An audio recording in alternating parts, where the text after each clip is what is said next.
unë mendoj që ne jemi në kaos total kushtetuese, nuk kemi më republikë parlamentare, jemi republikë Edi Ramës. Kjo është sidomos me gestin e fundit duke futur emrin e vet në ligj, ishte katastrofale, nuk ka ku të shkojë më, do në absolutit.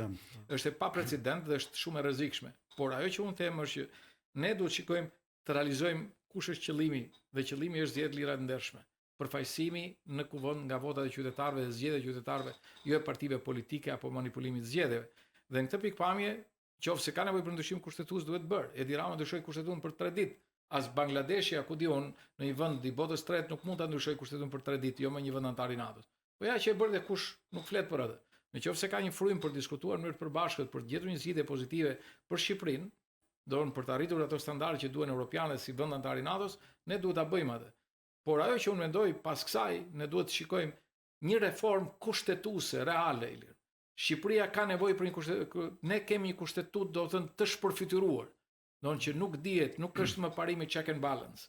Ne kemi autoritete absolute që i mbivendosin njëra tjetrës, kemi kryeministër që nuk pyet për asnjë institucion, as pushtete tjera me radhë, sidomos kakofonia dhe problemet e kohëve të fundit tregojnë që nuk pyet më njëri për kushtetues. Ministri reflektim të vetëm për gjykatën kushtetuese vendimin e saj të fundit pati që do ta rishikojë ligjet në mënyrë që të kufizojë fushveprimtarinë e gjykatës kushtetuese, pra në mbrojtje të padyshim prandaj sepse i gjithin i qëllimi i kryeministit është për ta çuar tek pushteti i tij absolut çdo gjë që nuk e kontrollon dot. Dhe mendon që nëpërmjet votave, të cilat janë votat manipuluara, ato 86 mandate nuk janë votat qytetarëve shqiptar, janë votat vjedhura. Se thash 8-9 mandate ja u ka marr partive tjera për shkak ligjit elektoral në tavolinë. Dhe këtë kam thënë që përpara zgjedhjeve, dhe për më tepër dhe ajo që ka provuar SBO-diri të manipulimit masiv të zgjedhjeve. Por do që edhe ta kthej parlamentin në pazar nëpërmjet klientelizmit të peshkojë deputetët edhe andej për të bërë ndryshime kushtetuese, të cilat do të thonë mund të vinë forcimit të pushtetit të tij. Në një kohë që nuk ka ndodhur asnjëherë kështu, ndryshime kushtetuese në mënyrë të janshme. Por unë e them me bindje që ne duhet ta rikthejmë një republikë parlamentare në Shqipëri, kur deputetët zgjidhen nga qytetarët, deputetët kanë autoritet kushtetues për të kontrolluar ekzekutivin dhe të jenë ligjbërës e jo thjesht miratues të ligjeve.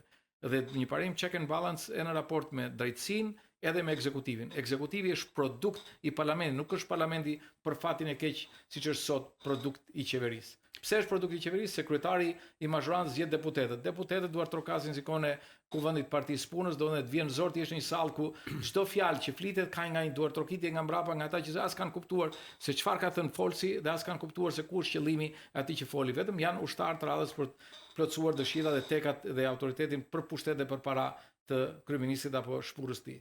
Për fund, duke qenë një nga senatorët e politikës shqiptare, tashme me mbi 3 dekada eksperiencë politike, parlamentare, ekzekutive, si e mendoni ju një strategji të suksesshme të opozitës, se qëllimi i çdo opozite është të vinë në pushtet, për të ardhur në pushtet në një kohë sa më të shpejtë?